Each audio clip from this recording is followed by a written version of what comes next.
Merkel की सत्ता केवल ताकत से नहीं, गति से चलती थी। जब एलजीएल डेक्स्टर के नेतृत्व में मर्कल की महाविनाशक सेना रवाना हुई, तो उनका एक ही लक्ष्य था, ज़ौर को झुकाना। ज़ौर, जो संख्या में भारी था, परंतु उसकी सेना सैकड़ों प्रकाश वर्षों में बिखरी हुई थी। और वहीं मर्कल के पास था उनका सबसे घातक अस्त्र, फटलशिप। ऐसे जहाज जो प्रकाश की गति से भी 100 से 150 गुना तेज उड़ते थे। ज़ौर के पास ना तो ऐसे जहाज थे और ना ही उनके लिए आवश्यक ईंधन, जिसे अंतियम के नाम से जाना जाता था। एक रहस्यमयी संसाधन जो केवल मर्कल के नियंत्रण में था। ज़ौर बिना अंतियम के कुछ नहीं कर सकता था। उसके युद्धक यान बेहद धीमे थे।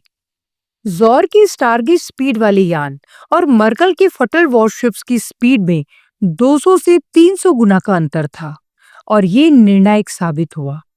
और फिर आई वो काली रात, जहां मर्कल की सेना ने ज़ौर को अपने नियंत्रण में कर लिया था। ज़ौर का सुप्रीम कमांडर फ्लोरमान कॉन्ताना कैद कर लिया गया, किंतु कॉन्ताना ने प्रतिरोध को नहीं चुना, बल्कि उसने संधि की, शांति की संधि, जिसमें ज़ौर का एकमात्र चंद्रमा शई मर्कल के अधीन हो गया। वो अब मर्कल की रियासत का हिस्सा बन चुका था। चंद्रमा शई, जहां केवल मर्कल और मिलांज ही रह सकते थे, वहां का शासक ज़ौर से नहीं, अपितु मिलांज के द्वारा चुना हुआ प्रधान होता था। ज़ौर के लोग खामोश थे, परंतु इस हार से जन्म लिया क्रोध ने, एक विद्रोह ने, और उसी विद्रोह से उभरा एक चेहरा, रॉल्फ, नोकोवित का पिता। उसने उठाई उम्मीद की मशाल और हर दिशा में उसका नारा गूंजा, शई, कॉन्ताना की वो गलती जो हर रात ज़ौर से दिखती है।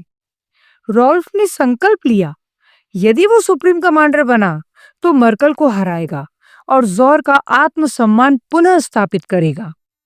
रॉल्फ के करिश्मे ने ज़ौर के सुप्रीम कमांडर का चुनाव जीत लिया। कॉन्ताना पराजय के भंवर में सिमटकर उदासी और गुमनामी के अंधकार में कहीं विलीन हो गया था।